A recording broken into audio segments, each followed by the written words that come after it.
Welcome to the Healer's Corner podcast with your hosts, Melissa Wiles and Maria Cerna.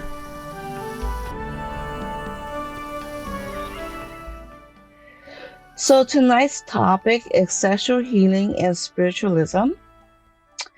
And Alexa is actually, this is more her field that she is more familiar with. I know a little bit in the energetic point where I can, if I have a client that's coming in and they're having some issues with their relationship or they're having some problems, with not being able to be heard, I can do it in the energetic perspective. But that as far as I go. Mm-hmm. I never really sat down and just saw the connection. Mm-hmm. Yeah. Yeah, and I'm fortunate that one of the kind of adaptations on divination and tarot reading that I work with is about sex, sexuality,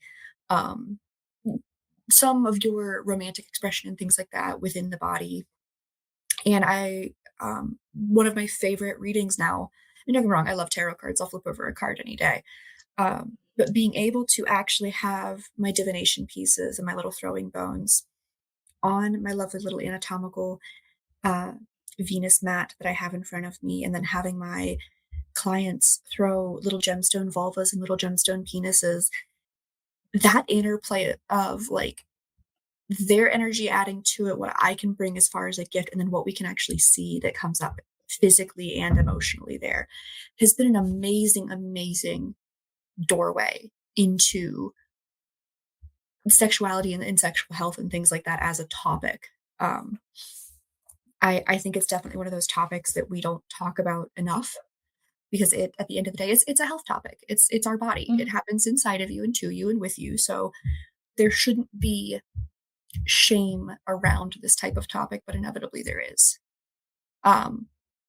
And I do want us to kind of like keep that in mind as we go forward, that as you're watching this, everyone's journey is going to be completely different. Everyone's relationship to sex and sexuality and how they express that is going to be completely unique and completely individual to you.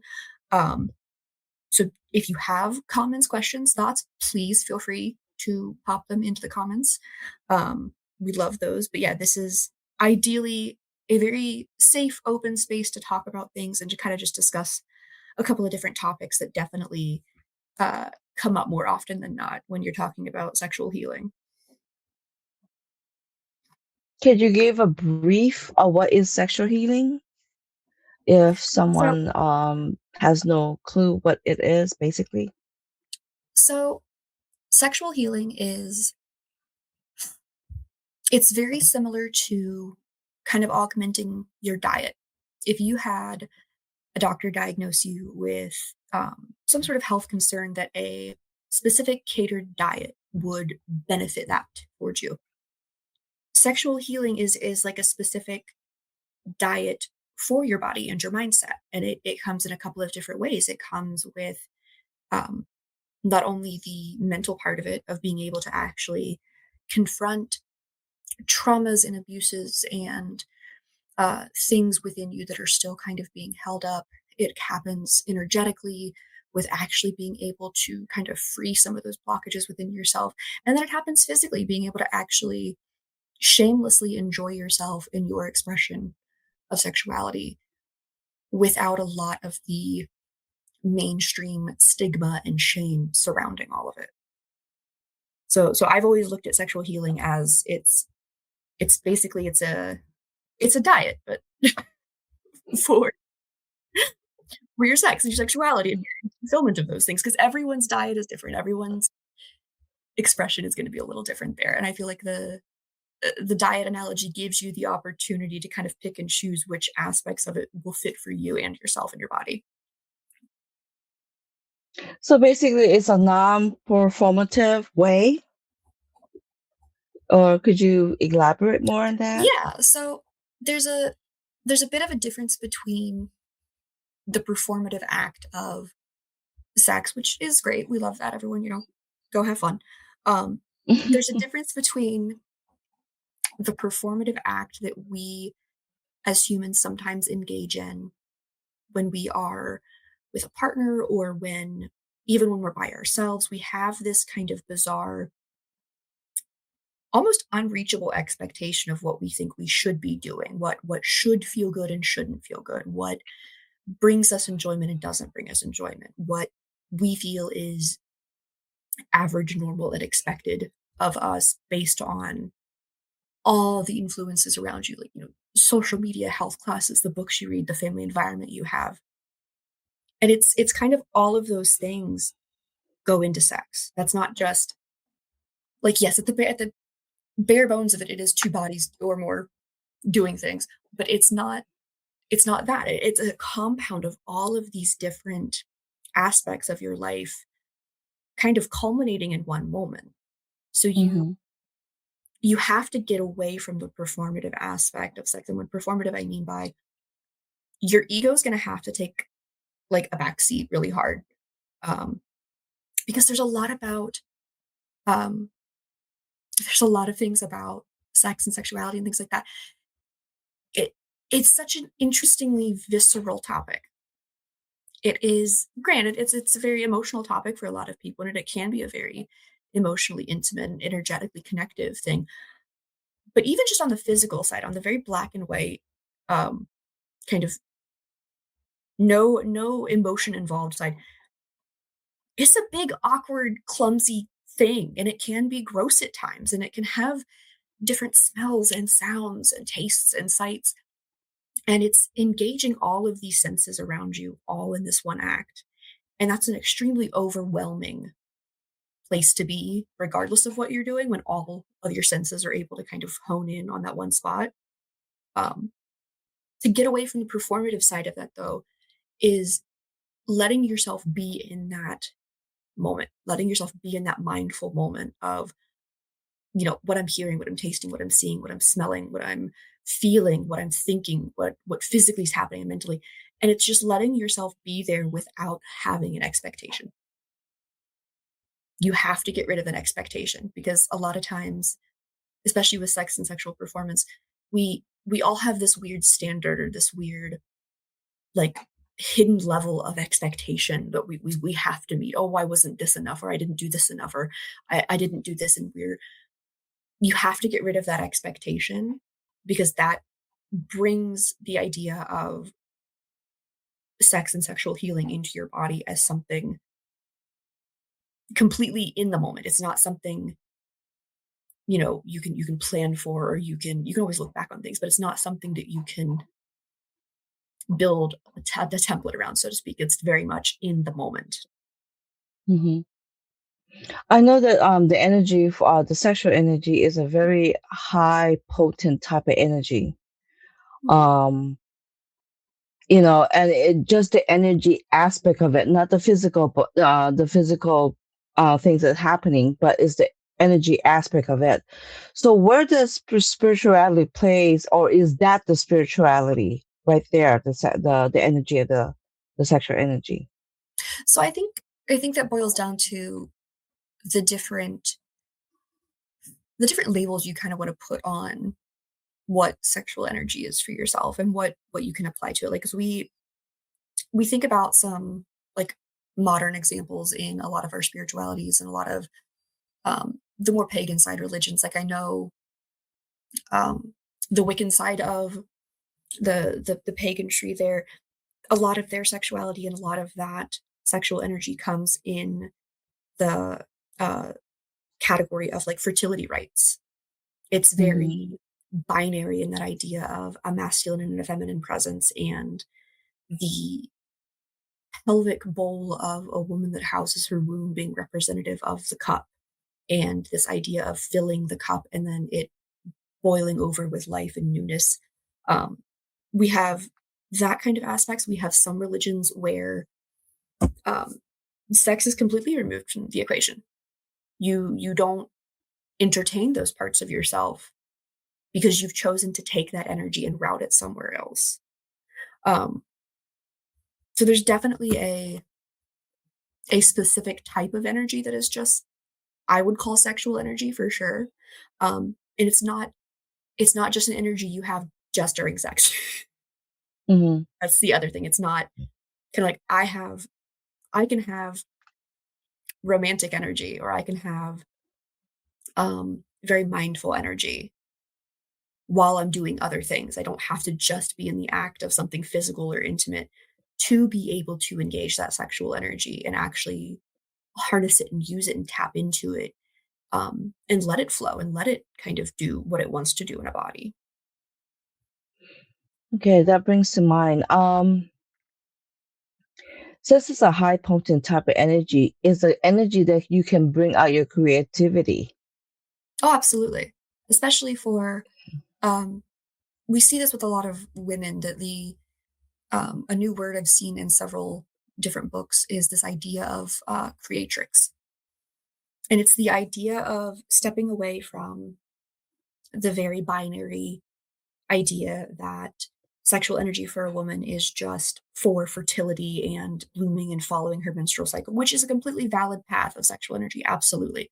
That's actually Hmm. part of my 2026 goal, is to pay more attention to my natural cycles to see what my energy is doing in those flows. But we see that in the creative sphere in the form, in the category archetype of creatrix, this idea of this is a well inside of you. This is a place where, because physically the amount of nerves you have there, because of the ability you have to contribute to life within those parts of your body, whatever parts you have in your pelvic bowl, um, that creation energy is what you harness into creative energy. And it comes out in a myriad of different ways that, painters, writers, sculptors, whatever creative outlet that you do, a lot of times is linked to how regularly you're kind of stimulating that specific muscle group and that energy and getting that energy to keep flowing forward.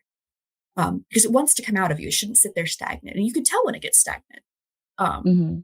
I've had several readings where, um, that that kind of stagnant energy inside of you, and I know you can speak more to the energy side because this is the side that you get to see a lot of. It's almost like somebody has a dam built in part of them, that Hmm. things are trying to like get up and out and around and they just can't.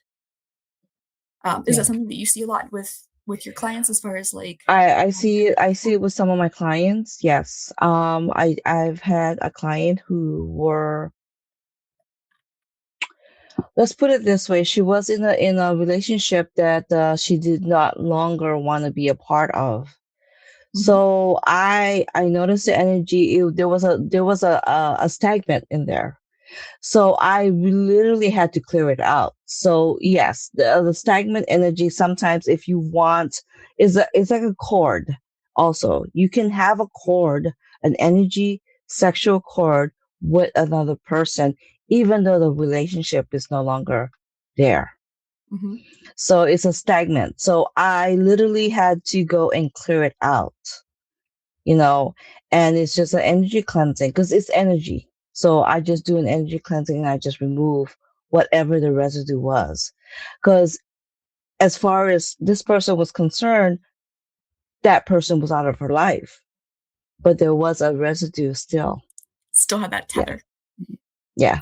Yeah, and that's that stagnant energy of, if you don't give yourself spiritual palate cleansers in between certain, um, relationship marks, in between certain dynamics with people and things like that, um, that energy can become stagnant and then it kind of sticks. And then you run the issue of it affects other aspects of your body, energetic and then also physically.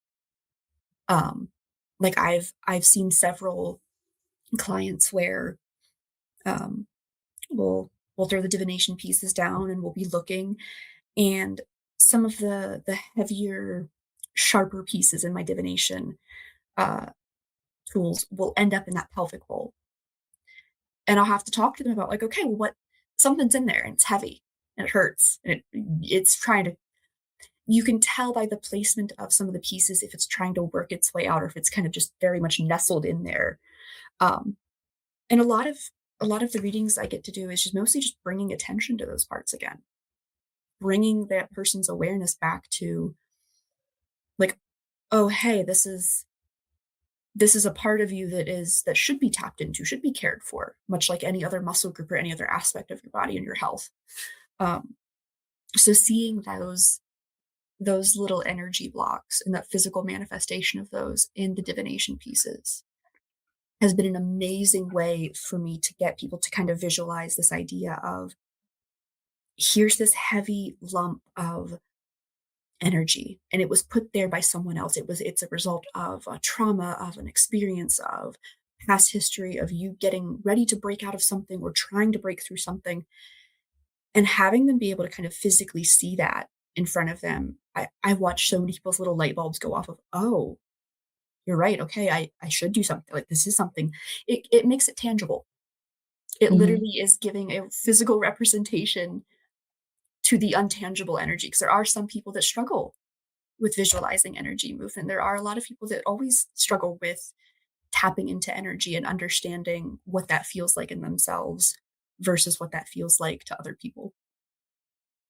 Okay, you brought up about trauma. How does shame play a role in that?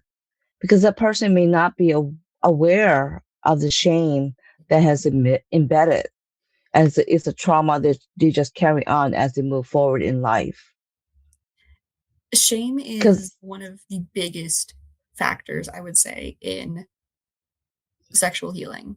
Um, Simply because we are raised in a culture and society where inherently there's already so much shame and stigma around sex and sexuality. There's double standards across that expression between men and women. There's um, over sexualization on one end of the spectrum, and then there's this almost like purity culture end of the spectrum, where again, someone gave you an expectation at some point in mhm, time through your growth, the friends you've met, the people you run into, how you experience sex and sexual acts with other people, you form an expectation of what you should be doing. And it's failure to meet that expectation that shame takes over. And shame says, I did bad. Bad me, shame on me, it's not good. Or I'm wrong for liking this, or I'm broken or dirty, or there's something icky and gross about me because I find these things pleasurable, enjoyable, fun. Um, Shame is such a potent killer of energy work in a lot of aspects. Um, and I love in a lot of my readings where I get the opportunity to show them a space where you don't have to feel ashamed for liking something. You don't have to feel ashamed for saying things to me, because it is not my place to judge. It is not my place to tell you where on that expectation you fall and I think you should fall. Because my opinion about I have no expectation of you.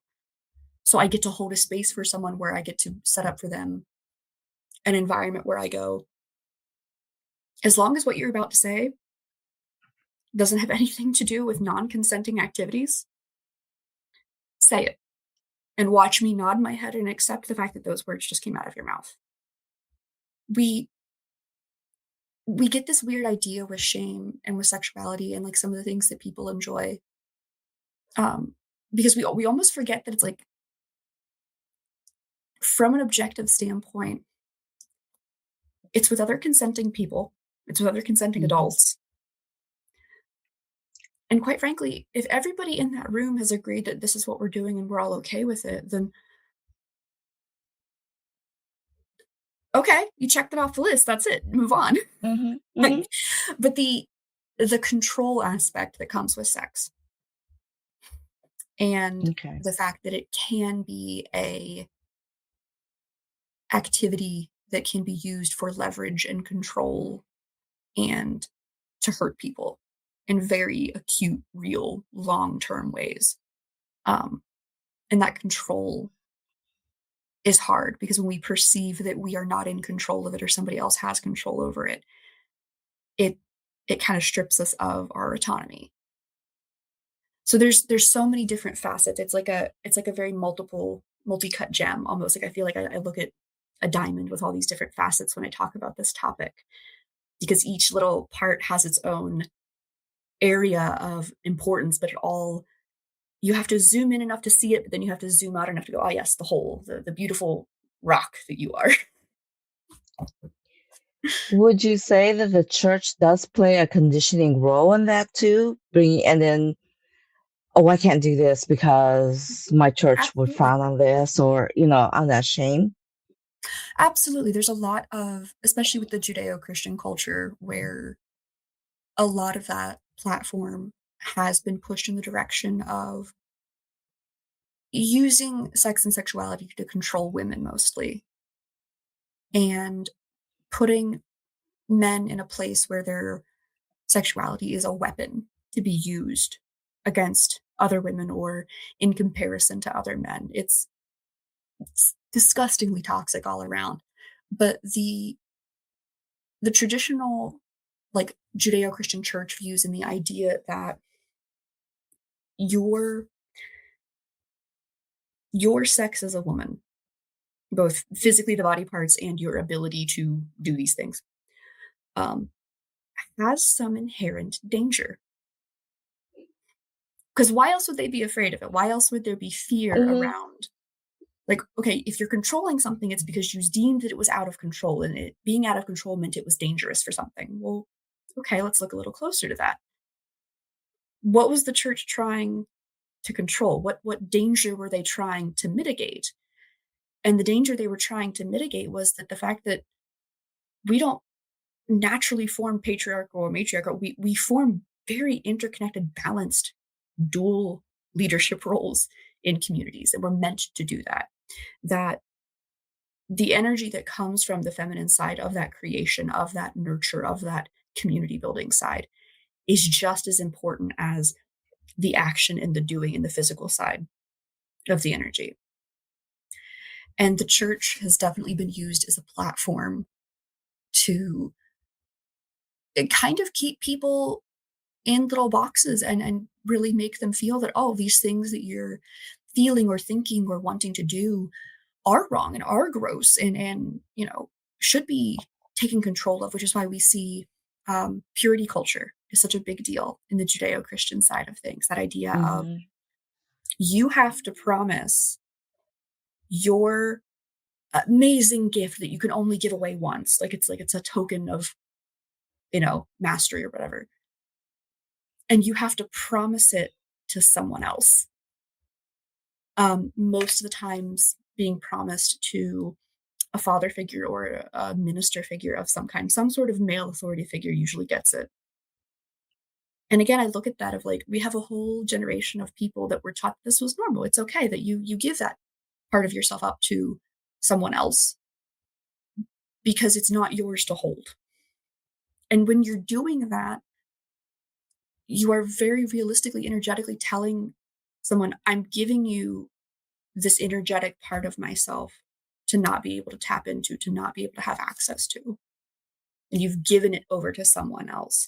And that can be so detrimental to people. Hmm. They don't even realize Hmm. that it's a culture that they've been raised in, or don't even realize it's something that they deal with on a regular basis. Yeah, I do agree with that. I don't understand the purity mentality or practice. I Mhm, don't understand it. It doesn't make any sense to me. Because when you see a person, a child is trying to figure out their own sexuality, and then you're putting all these rules and regulations, mhm, that child just feels like, I can't do this. And they get smaller and smaller, and they disconnect with their sexuality. mhm, And they go through life, I can't talk about this. I can't say anything. mhm. The family, the friends, you know, or whatever community, church community they belong to, they're like, I can't talk about this. Yeah. So it just diminished them. It's just pretty much, it gets to a point where I feel so sorry when I have come across some clients and I realize, oh my goodness. I had a client, and he never had an opportunity to do this, and he moved back to the family home with his two siblings Mm-hmm. and could not express himself. I felt sorry. I think to me that is worse than being in a prison. Mm-hmm. You can't express yourself. You don't have the freedom to do that. And I don't even think he realized it. I don't even think he got to a point that he realized it. And he just did a lot of things when they were not home, or explore a lot of things when they were not home. Mm-hmm. Because that was the And only that, safe time he could. yes, Yeah. yes. There's a lot of safety is an inherent part of sexual energy. Just because it does deal with parts of our body and parts of our anatomy that inherently during sex and sexual acts, of course, you're putting yourself in a very vulnerable position. Hmm. You have no clothes on. You are not paying attention to the world around you. There's, even from a biological standpoint, it's a very vulnerable position for any animal to be in for any length of time, which is why a lot of times in the animal field, it doesn't last very long because they're still worried about survival while they're doing it. There's a level of Hmm. safety that has to be conferred in sex and sexual energy, which is why they've done, when they do studies, and I say they as in like the scientific community, um, when the scientific community does studies about recreational sex among other like large mammals, so like bonobos, dolphins, um, they have noticed that it correlates with like the safety of how well fed is everyone, have there been threats to the territory lately, like they're watching these trends happen like they would with normal people. Like of course you wouldn't feel any sort of creative or any sort of outlet if you're more worried about survival and feeding your family. Hmm. Like I read for a client a couple weeks ago, and she came in and she said, I'm just not sexual anymore. It's there's nothing there. I'm numb. I'm kind of mute, like wet clay. And I said, okay, well let's dig into that a little bit. And so we looked, and at first, I always approach that with, okay, well let's talk about just you and your relationship to your sexuality. Um, do you feel comfortable talking about these things? Do you feel comfortable using these words? Are there certain topics you don't want to talk about with me right now? We did a couple card readings, and I realized that the problem was not necessarily within her, because when I had her throw the divination pieces, all of what I usually use as like my trauma indicator pieces had all scattered out. Her pelvic bowl was Hmm. completely empty. And that's usually a good thing. I'm like, okay, that's usually a sign that like, okay, there's nothing blocking there. So now we just have to, open the tap and run with it. And come to find out, it's because a lot of the frustration and the things that she was dealing with in her external life were impacting her ability to feel like a sexual being. Working through relationship issues. I think she was a poly person, had children at home that she was taking care of, didn't have like a supportive, you know, co-parent with them, like all these different factors, stress at work and things like that. And through the reading, we kind of talked about all these different other little pillars. And when I kind of laid them all out and pointed them out to her, I'm like, well, yeah, no wonder you don't feel like a sexual being. You have a million other things going on. Your central nervous system is turned on, it's activated. You don't feel safe. And safety is part of sexual expression. You have to feel secure and safe in the environment around you, in the people you're sharing it with, and kind of just within yourself to be able to kind of have some of these expressions very safely and securely. And that that safety building, I feel, is something that is so easy to give other people. In my opinion, it's very easy to make somebody else feel safe, um, Hmm. because you've been in situations where you don't feel safe. It's an icky, gross feeling. It's awful. It's Oh terrible. yeah, yeah. And if I always look at as it's my responsibility as a practitioner and as somebody who enjoys sex and sexuality as an avenue for self-expression and healing, it is my responsibility to make sure that you feel safe with me. You need to feel safe and secure with me. You need to know that I respect anything that comes out of your mouth. You need to know that there's no judgment here. There's this lack of expectation on my part. I have no expectation for you. And it's in that safety that a lot of people come. I mean, Maria, I can't tell you the number of strangers that sit across from me for 20 minutes at a time and just tell me these amazingly complicated, beautifully woven, just intricate, bizarre aspects of their entire sexual life. And then look at me like, okay, now what? Like I'm so privileged that I get to hear about this. One, thank you for that trust. But two, okay, where do we start? Because it's important to feel safe. It's important to feel safe in your own skin and in your own environment. And like you said, like that, the client you saw or the client that I saw, they hit a complete almost roadblock because they did not have an environment with which to feel safe in. So of course they're not going to feel energetically stimulated. They're not going to want to do whatever creative outlet it is that they typically enjoy because that energy doesn't have a way to get out. It's literally cut off. Mm-hmm. And that is really a sad thing when you notice that in people. Would you say that the first step in healing is, first of all, being aware of it and then forgiving yourself? Yeah, the forgiveness is the part. I mean, being aware that you have something, and that's the other thing that's hard is that, especially when it comes to sexual trauma and things like that, unfortunately, the way our society is built, that there is a lot of opportunity for victim blaming. And there's a lot of opportunity for responsibility and accountability not to be put where it needs to be put. So already you have people walking around with something that they feel is not right. Like they've been wronged in some way and they have to address that. That's compounded by the fact that maybe the thing that happened to them was a more taboo subject or something that was less mainstream or less okay to talk about. So then you have people that think there's something inherently wrong with me already on top of now this incident wrong with me. So you have this kind of double hurdle to get over for yourself of recognizing that there's nothing wrong with you fundamentally. You are okay. You're human. But being aware that this is something that has pervasively affected the rest of your life, the rest of your time, your energy, your existence.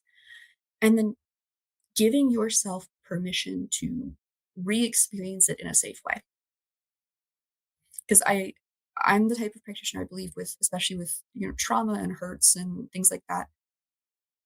You have to go through those again. Life is a spiral in that regard. You have to find a way to rehash, reface, reconfront, re-deal with some sort of safe, structured way in which you get back into the same kind of pie slice I view. If you're thinking about life as a spiral, the thing happened here, but we're here now. Okay, you still got to get back to that pie slice somewhere and re-experience it in a safer way, giving yourself permission to do it again and going, this time's going to be different because I'm in control. I made the choice. And that level of empowerment can be so important for people. Because again, that shame, that stigma around if something has happened to you in any way, shape, or form regarding sex, sexuality, or things like that, and you in some part of your brain goes, yeah, something about that whole situation wasn't right. Like there was a wrong thing there. That shame starts eating away at you.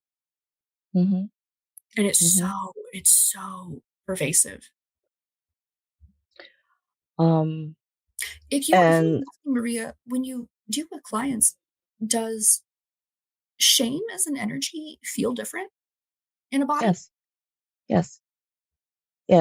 I always see the light diminishing, and I think it's really nice when they hear it from someone outside of the family and friends. There's absolutely nothing wrong with you. Okay, this happened. And sometimes they're not ready to bring that into awareness. Whatever happened, however they felt shame for or whatever. they're not ready yet. And so when they're, and I, as an empath also, I feel when they're not ready. So I have to just do it in small little chunks. I have to remove it in a small little chunk. And I start noticing that the releasing part of it when a person is the tears are crying, when they're coughing, they're purging, they're getting relief. Yep. I do have come across clients who's tired of being sick and tired. Mm-hmm. So they're ready. They're ready to just get rid of everything. So yes, I mean it's really as a practitioner working with energy, I can feel the dimension. I don't know exactly what it is. Mm-hmm. As I'm in that healing mode, as I'm in that healing energy, I get information. Mm-hmm. Um, I did a distant healing on someone, and it got to a point where this person was I knew that if I didn't step in, this person it just kept on going downhill, downhill. But it happened back when this person was younger. Mm-hmm. And then you would think, when this person says something to someone within the family that, but do not say that again, do not talk about it, do not do it. So the more of that shame just kind of build and build and build. So it was actually gratifying to see the energy shift. I did it distant, but I saw each time I couldn't just go in there and just scoop it all up. I would have loved to do that. But I was like, no, this doesn't serve me anymore. Let me just take it all. But I knew I had to do it in small chunks. Mm-hmm. And each time I stepped into this person's energy field when I did a distant healing, it's like there was a shift, there was a change. It became lighter. There is a certain consistency to shame. There is a smell to it sometimes. Mm-hmm. And it's just like I could smell the energy of deep-seated anger, deep-seated anger. And there is also a smell to shame, and it's just a very light, how do I put it? It's like a little chunk of something like a fruit that was left in the sun and slowly. Yes. Yeah. Almost it's like that overly sweet verging Yes. into like something's like if you weren't and I'm so glad you said that too, because I think that's such another interesting visceral aspect of um healing is again that it engages all of our senses. It's Hmm. not just a one track thing. Um Yeah. because yeah, I had an experience a couple weeks ago with someone I walked in the morning, walked into this person's room and looked at them and kind of, "How was your weekend?" "Oh, it was good." Like, "You're lying. How was your weekend?" And he's like, "Can we go to lunch?" "Yes, we can." "Okay." And it was a shift of energy. It was feeling the shame on him when I Hmm. walked into that space and knowing that he was carrying something he so desperately wanted to get rid of and Yeah. carrying that kind of heavy weight on himself. And we started talking, and he was kind enough to share with me that his partner that he was with at the time was shaming him for liking a certain type of, I don't know how to euphemistically say the word porn other than just porn, but that kind of adult media consumption. Hmm. His partner was shaming him for the interests that this person had. Um, and of course, the first thing I established with them was like, well, again, as long as it's consensual, Hmm. you no judgment from me. I don't care what you do. And the shift that happened when I explained to him that there's nothing you're going to say to me right now in this moment, barring, of course, like non consensual things you do with children, animals, absolutely not. But again, if what you are doing with yourself is consensual or with other adults is consensual, there's nothing you're going to say that I'm going to be like, oh my God, what's wrong with you? Because it's not my place to judge. When I gave him that platform and that freedom of like, hey, you're safe here. If you'd like to share this, you can. He immediately followed up with, oh, and also my partner's hitting me. And that was the shame that he was dealing with. It was the shame as a man having to admit, I'm a victim of domestic abuse. And that shame. And oh my God, Maria, it was it was like the top layer of shame crumbled in a little bit. And I saw it. I was like, oh my goodness. But it was that shame. It was that sensation of something has happened to me and I don't know how to admit it. I don't know how to talk about it. I don't know what to say. Because it's not exactly something that you can casually, like over the water cooler at, your lunch break. Like, hi, how are you? What's up? Like, that shame plays such a huge factor in anyone's journey of healing. And I like the fact that you also had said that you pulled out little pieces by little pieces rather than kind of going in and scooping it all out at once. Oh, yeah. Because it's almost like reminding me of thinking of people as buildings in progress. You have scaffolding and you have wiring and plumbing and you have certain floors and drywall that's going up. If I knew there were bad pipes or bad floors or a wall that wasn't going to support, it's going to be more damaging to the whole building if I go in and knock all that out at once. Yes. Sometimes you have to take just this little wall down and then rebuild that wall. And then once that wall is good, okay, then you can turn around and go, all right, let's deal with the piping over here now. Like, you have to take healing in increments that you can stand. You can't approach healing, especially with anything with like sex and sexual trauma. It is not a one stop. I'm going to get this done in one therapy session and one energy session with Maria, and I'm good to go. No, it's going No. time. And also, I also know that if the healer takes it all in one scoop, we don't know what kind of consequences the client is going to pay a price for. We don't know if we are going to add more of that trauma. So in a safety way, we take it in small little chunks, and also each time I did it, I, that little bit of that, rotten fruit, it started getting less and less and less. The smell of it started getting less.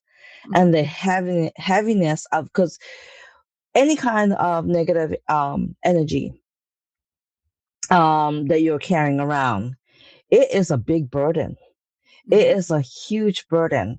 And I also notice when that burden is starting to get less and less and less. And their energy is just illuminating. They're starting to, you're going to see a huge, big change on this person. You may not see the person.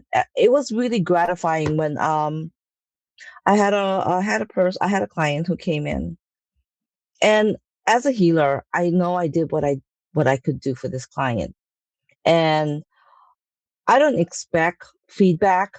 It really is nice. We're all practitioners. We like to have some kind of confirmation that we're doing this for. She came back a year later, and I did not recognize her. I did not recognize her. She was and she was going, I know you see a lot of people, and she go, giving you my name, it's not going to mean anything because you do see a lot of people.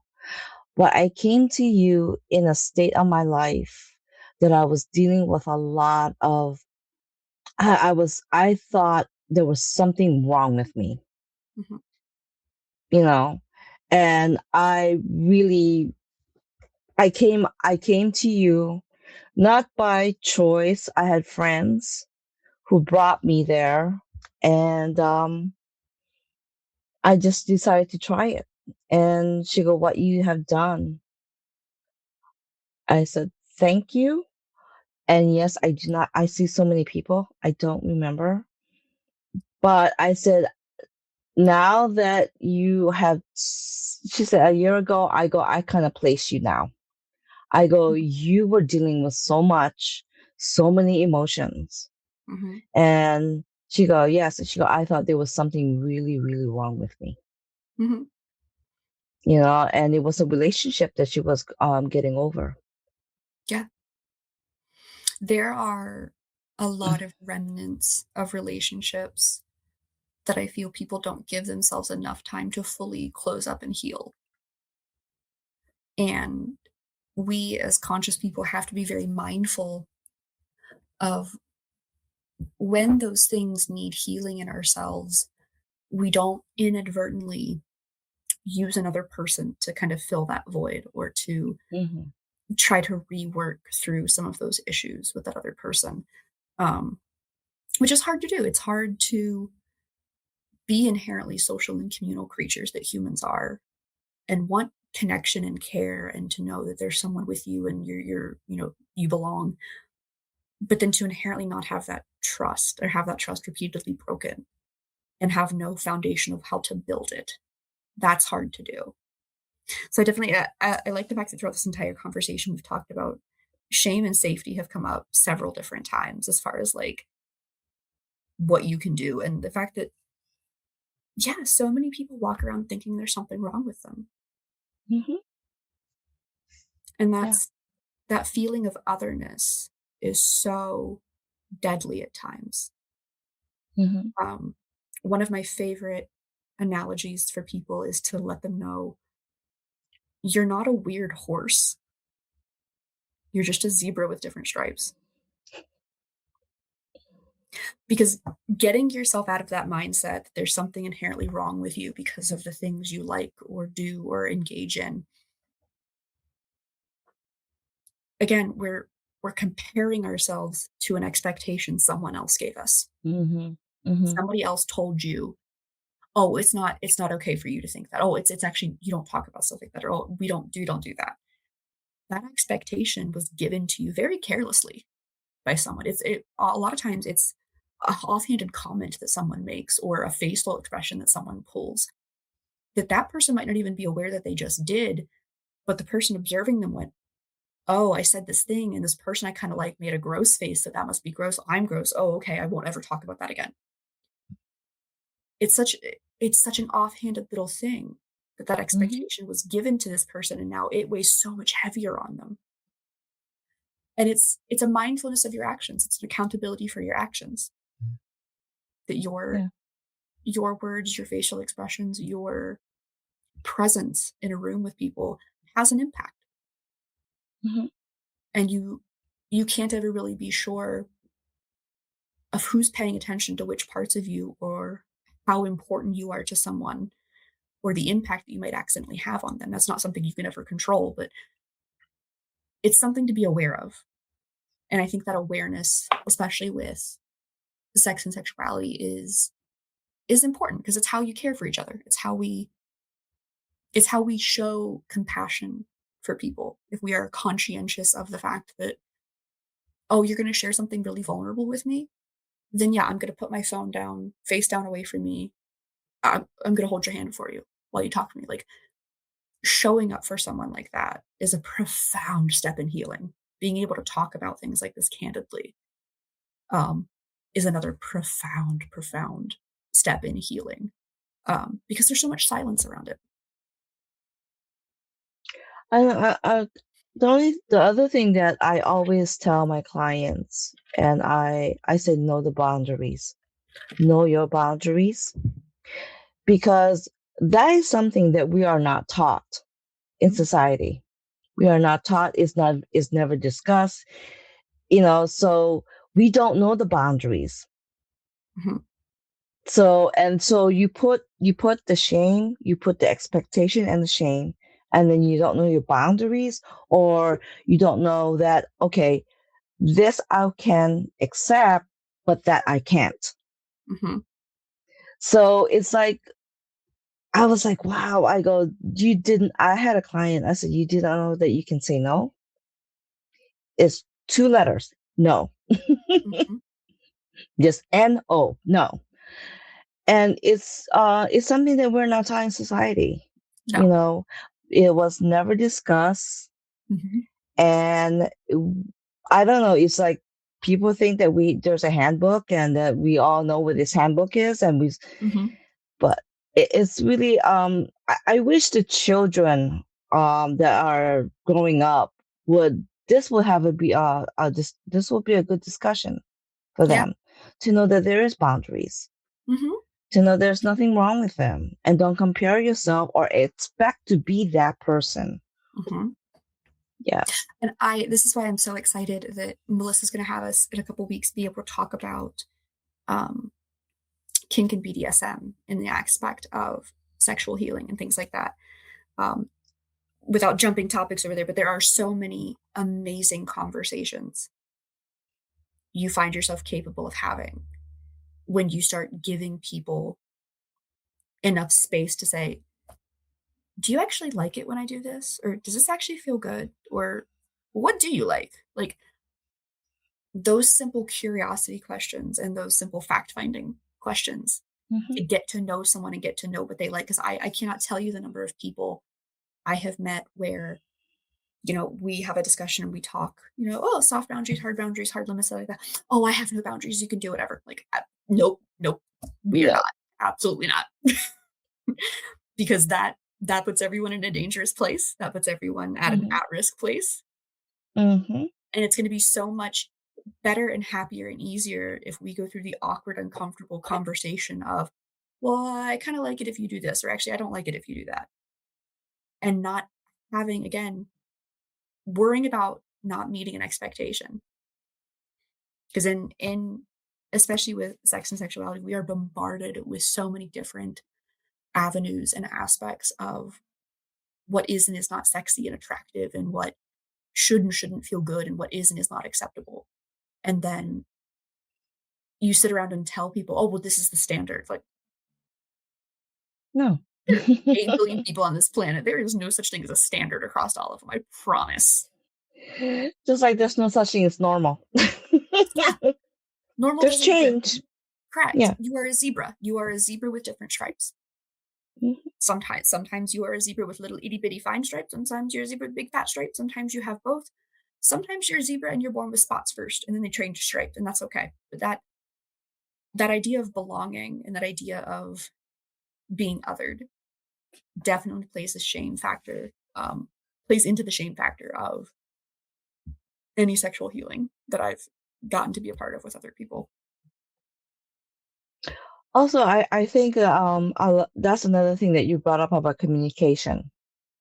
Mm, Um, in society, we're not taught to communicate.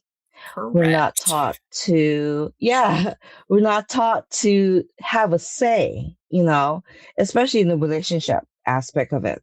Yep. You want so much to belong. You want so much to have someone there to do things with, to go out with, to eat dinner with. And sometimes I said, okay, I go, that is great, because I go, as humans, we need the interaction. We need that. But I would like you to bring the interaction and get to know who you are, your boundaries, Hmm. that it's okay to talk about things. And if that person is not okay to listen, then you need to either make a You're not choice the of, person do to you be want to around. continue, Hmm. or just, move on Yeah. with someone else I that's going to so, listen to you. so often see people willing to sacrifice their own self comfort for belonging. Hmm. And that's so hard and that's so tragic. And that's, again, circling back to the fact that a lot of the Judeo Christian churches use that sense of belonging as a way to control and as a way to kind of manipulate certain expressions of, well, of course you want to take a purity pledge. All the other girls are doing it. Well, of Hmm. course you want to sign this pledge that you're not going to have sex until marriage. Everybody else is doing it.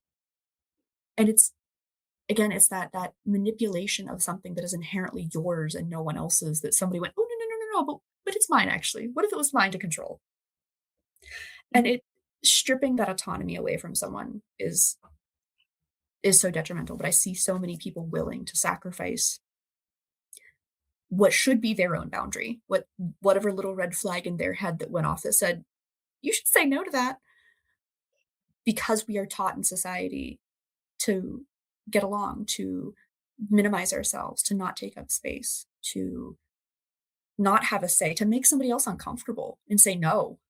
Like, it's not fun when someone says no to you, Hmm. but it's necessary. Yeah. Yeah. And sometimes it's actually, you should be able to say no also. Mhm. You should be able to have that power to say no. No, I don't choose to do that. I don't choose to go there. I don't choose to whatever. Um, the one thing that I have always said to clients who have gone through a breakup, and and as practitioners, we do have questions about, oh, do you see me with someone, or Yep. do you see me Yep. when you? Okay, so I said, and I zoned into the past relationship. I said this, and I always tell them, I go, a relationship is supposed to be like this, not like this. Mhm. So I said, in order for you to, I would like you to take this time to go out to a movie by yourself, Mhm. something you want to see. Yeah, date yourself. Go go to a restaurant and eat by yourself. Mhm. You know, and I can't do that. And I said, why not? There is no rule set in stone said you have to always dine with somebody in a restaurant. There is no rule set in stone said that you have to go to a movie theater with someone. Why can't I just can't do that? I've always had someone with me. Mhm. I'm going, try it. Just amuse me. Just try it and see how that feels. You get to pick your movie. You get to pick whatever you want to eat and see how liberating and the freedom of that is. Mhm. And it's baby steps. I did have a client did that baby steps, and she said, "Oh my gosh, I liked it." And I go, "Good. Yeah. That's it's supposed to be enjoy. You enjoy yourself." And I think So, that that's a huge part of sexual expression, is enjoying yourself. mhm, And we are taught and conditioned to not be very open and loud and um, kind of proud of the things that we find enjoyment in. Like, I genuinely, and it's taken me a long way to get here, I like myself now. I used to hate myself. Myself and I had a horrid relationship with each other. We were constantly. I genuinely like my own company. I like being alone. It's fun for me. And mhm, I've bridged that gap of being, I can be by myself because I enjoy being by myself. I can enjoy being with people. I can enjoy being with lots of different people. I can enjoy being with one person. And it's knowing where in that spectrum of enjoyment that you fall. mhm, Are you somebody that can give yourself permission to, oh, actually, yeah, I am gonna take myself out to dinner. And you know what? I'm gonna have dessert first. mhm, Those little acts of reclaiming are so important to autonomy and so important to, I think those are kind of the more unexpected ways that you can kind of get energy to start kind of flowing back out around the edges, because mhm. you're letting people kind of find releases in different areas, and they don't realize that they've kind of let off steam a little bit in one direction, Yeah. or they've kind of started the trickle that's going to precipitate the flood. And then what was really nice to as practitioners when we start seeing our clients being empowered in that sense, Mhm. and it's not just themselves as who they are. They're actually empowered to every aspect of their life, especially when they have gone through a breakup, when they have ended a relationship, however it ended. And they are, I was an I before I became a we. Mm. and I always said, I go, you were an I before you became a we. Let's go Mhm. back to the I, Yeah. And and see how much you have grown. yes. And I think Yeah. that's the other thing that keeps so many people away from sexual healing, is because inherently it feels very selfish, and it is selfish. And a lot of Yeah. people view selfish as such a negative word, that it always has a negative connotation. Selfish does not always have to have a negative connotation. Mhm. Selfish is a word that means self, me, just for me. No one else, no one else's permission, enjoyment. I'm not meeting anybody else's expectations. Sexual healing is selfish inherently because it's about self enjoyment. It's about what's good for just you. And that's a really hard pill for a lot of people to swallow, especially if you're somebody that's been conditioned to be the caregiver of the family, or um, you have children, or you parts of yourself are constantly being given up to other people. Then sex becomes almost a luxury you can't afford because you don't have any pieces of yourself left. And that is so true. I mean, with everything that's going on in a person's life, I always tell my clients, first of all, I don't care if it's like 20 minutes by yourself. Get to know who you are. You are a mother, yes. You are a wife, yes. You are a partner, you are, but don't lose yourself in that label. I don't like labels, you know. So I said, don't lose yourself. You were an I before you became a we, or, an us. And I want you That's to why remember that. when I do relationship readings, especially if I've got like a couple in front of me, I'll do a spread for each person and then I do a separate spread for the relationship. Because you two have your own, or three, or however many people are in the relationship, but you have your own things to attend to. The Hmm. relationship should be treated like a separate entity, and then you both Yes. attend to it. But you have to attend to yourselves. You Yes. are, yeah, you are very much an I, but you collaborate on the us or the we part, but you still have to have a solid I. Yeah. Because that's the foundation. In my opinion, that is the foundation for anything to build, whether it's a relationship, raising a family. You have to have that foundation, and you are the foundation to yourself. Well, Okay, enjoy the rest of guys. your evening. Yes. I'm talking to Thank this. you for joining us. Okay. Good night.